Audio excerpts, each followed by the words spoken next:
I moved on her like a bitch. You know, I'm automatically attracted to beautiful. I just start kissing them. It's like a magnet. You just kiss. I don't even wait. And when you're a star, they let you do it. You can do anything. Whatever you want. Grab them by the pussy. You could see there was blood coming out of her eyes, blood coming out of her wherever. She was off base. We're going to build the wall. We have no choice. Who's going to pay for the wall? And Mexico will pay for the wall. You are fake news. Very fine people. Proud Boys, stand back and stand by. We were getting ready to win this election. Frankly, we did win this election.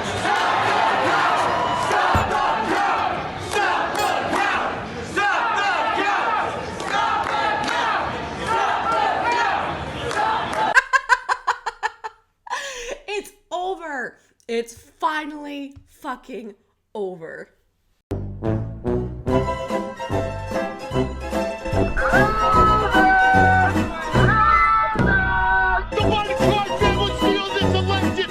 Accurately at all. Mr. President, you lost the election. When will you admit that you lost the election? Okay, well, the fascist part is over. I should probably talk about this election. Alright, so first, I have a message for my family. The ones living in small towns and rural areas and suburbs across the Midwest. Hi! So, I know we've gotten into a lot of arguments on Facebook in the past 4 years, and some of us kind of aren't talking to each other anymore because of it. But you keep telling me that you love me, and you care about me, and politics aren't that important, so why should we keep arguing in this way? So, I got a question for you. I can bring my girlfriend around for the holidays this Christmas, right? And I can also count on you to vote for politicians who will support gay marriage in case I ever decide to propose to a woman. Right? I mean, I already know the answer to that one, which is why I'm laughing about the outcomes of this election.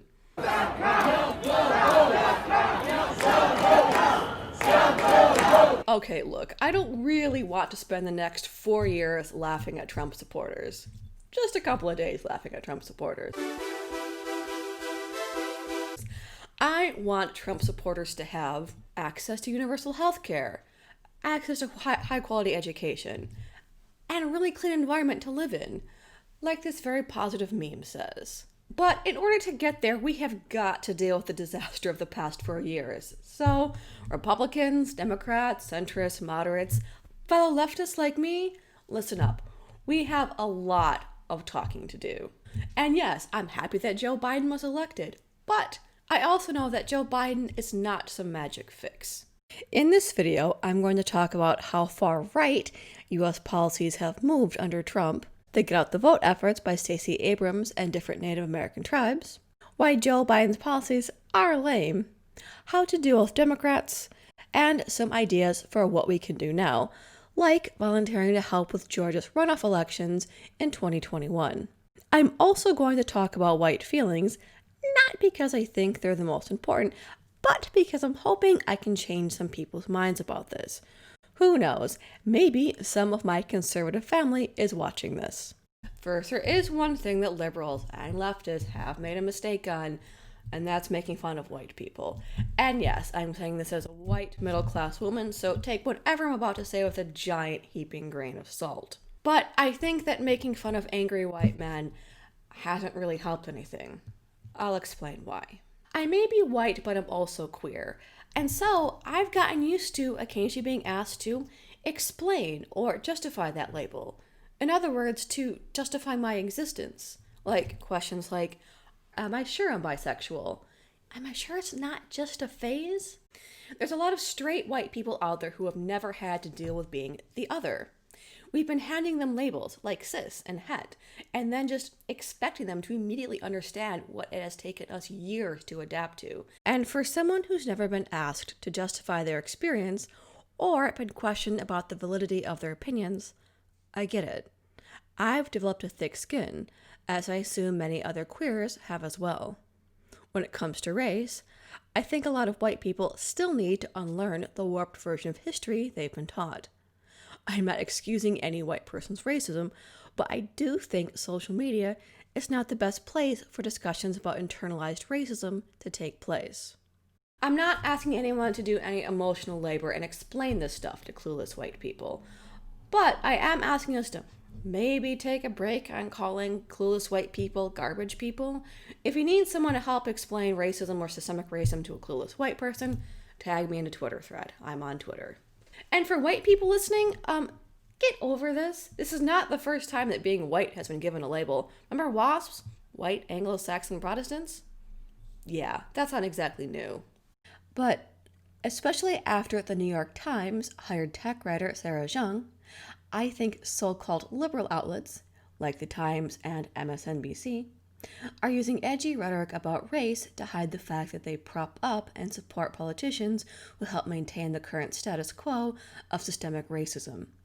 I have mixed feelings about Jeong's white-bashing rhetoric, but not because I think she's racist. But I don't think using this rhetoric is going to convince any white people to examine their own implicit biases or do any kind of self-reflection, because I'm in this to change people's minds. This year, I think we should call a truce in making fun of white people and maybe win over some people in the process, but I'm not giving a pass to any racists. Because one question we're going to need to answer in the upcoming months: how many people who voted for Trump are MAGA hat, in-your-face, deliberate racists, and how many people that are, well, whatever the other option is?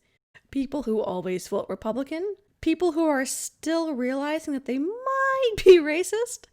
I'm still too angry about Trump to have much empathy for anyone who wore a MAGA hat, but I guess we'll need to sort this out at some point. So, from a leftist to my Republican voting family, I agreed to lay off making fun of white people on Twitter if I get something from you. Mainly, we need to agree that these past 4 years have not been normal at all. I know, it's not like a presidential election wasn't challenged in court before. In 2000, during the George W. Bush versus Al Gore campaign, we had to listen to talk about the design of the butterfly ballot, if it was confusing, and talk about hanging chads in Miami-Dade County for a month. In the end, it did go to the Supreme Court. But it's even more recent than that. Heck, I remember people complaining about voting irregularities in Ohio in 2004, and Hillary Clinton repeating that Trump was an illegitimate president for the past few years. But stuff like this, where a bunch of white people are shouting "stop the count" in a majority black city, this is new, and this is an escalation.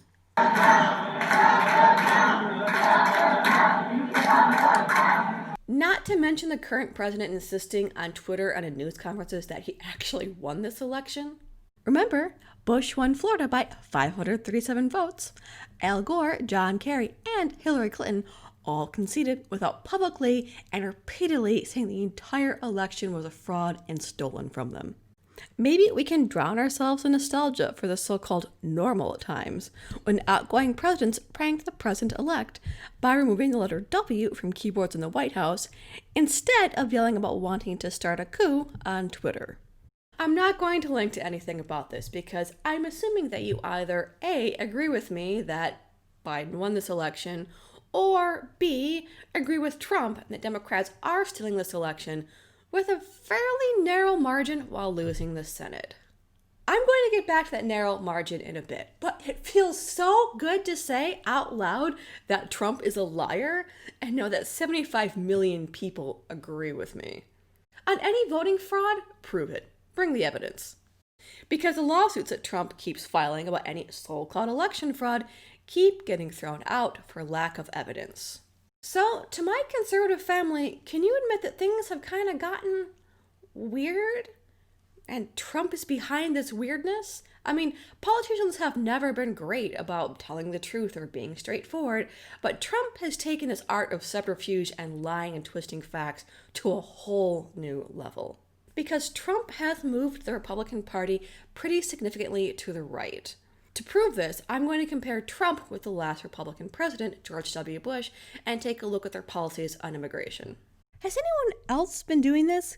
Constantly double-checking things, fact-checking everything, just to make sure you're not imagining things? First, Bush got a pretty high percentage of the Hispanic vote for Republican candidate for 2 years in a row. Here's an increase in university students from Saudi Arabia because of a program that Bush helped arrange. Remember, this was 5 years after 9/11. Here's Bush supporting an immigration bill in 2007 that ultimately wasn't successful. Trump's immigration policies? Build a wall, the Muslim ban, which is kind of the opposite of what Bush did. I mean, Bush helped bring more Saudi Arabian students into the US, and Saudi Arabians are Muslim. So to my conservative family, I think you have some self-reflection to do. But now it's time for the more important conversation. Democrats, moderates, centrists, liberals, yeah, we got to talk. I know you're very happy that Biden won. So am I, and so are many other people and the rest of the planet.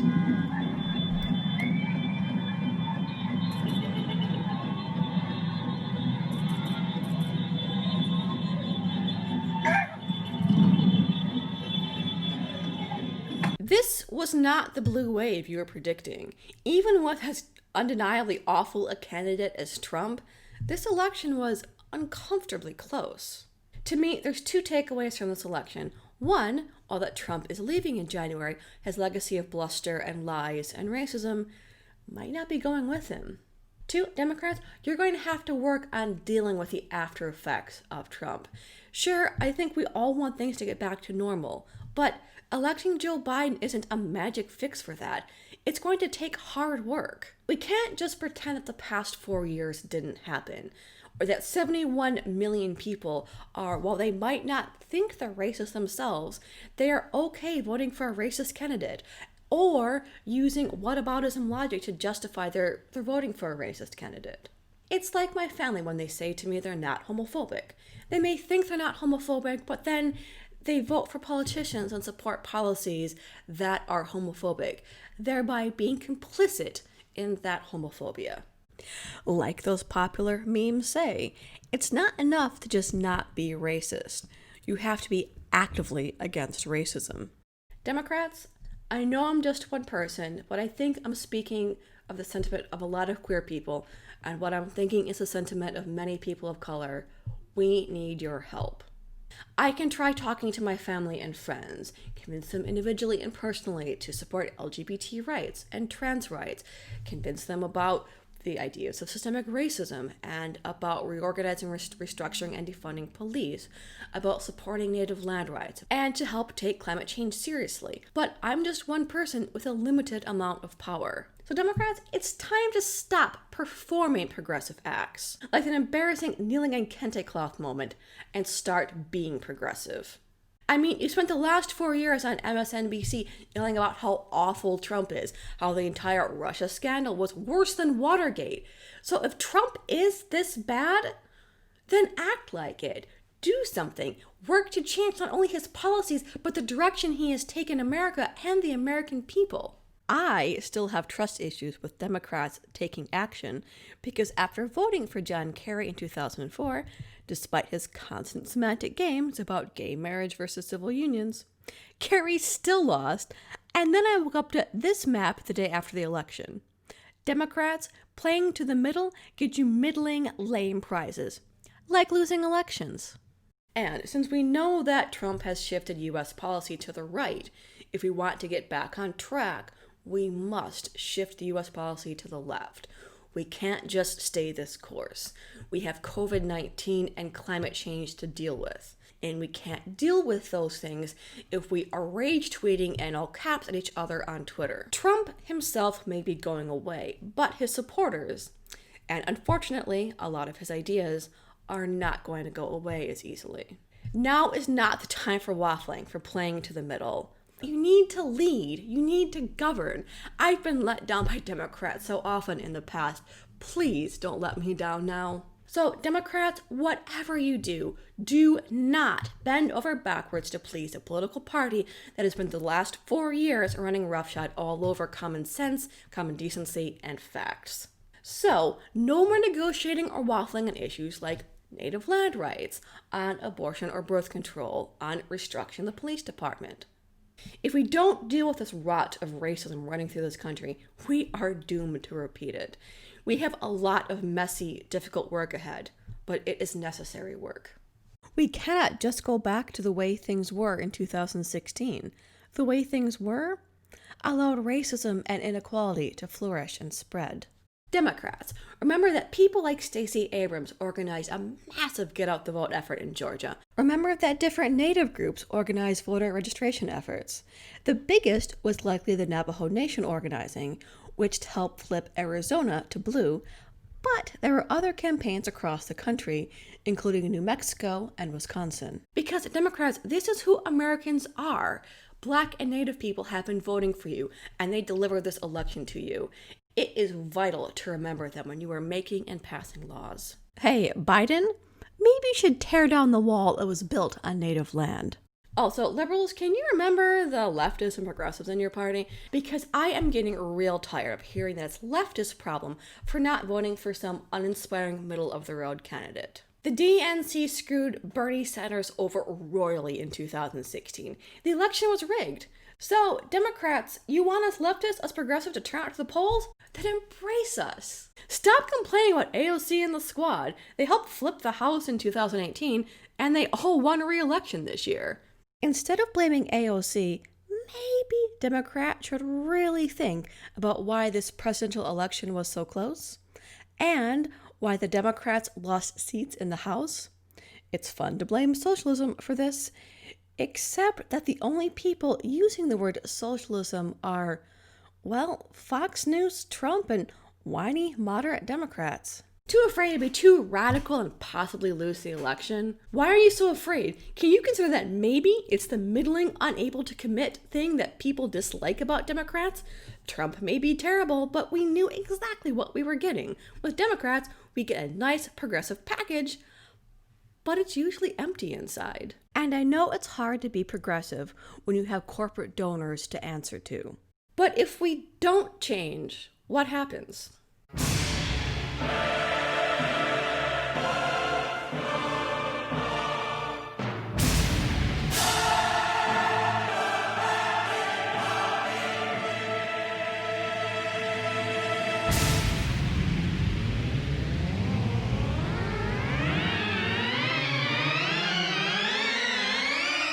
Remember, this is serious. We have a pandemic plus climate change to deal with. Yes, Biden won because he was better than the literal fascists. Democrats, we can be better than this. We can be better than just not fascists. People aren't dancing in the streets because they are happy about President-elect Biden. They want to see Trump gone. Do you want me to read a list of lame things that Biden and Harris have done?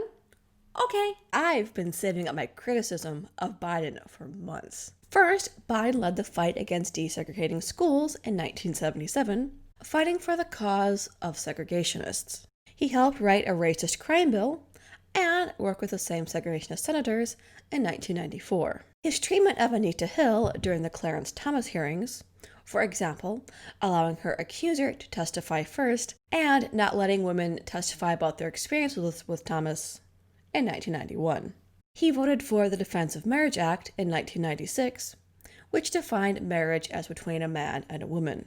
He voted for the disastrous Iraq War in 2002. He supported the Hyde Amendment, which bans most federal funding for abortions through programs like Medicaid, only changing his position in 2019. While as vice president to Barack Obama, we saw a massive increase in deportations for immigrants.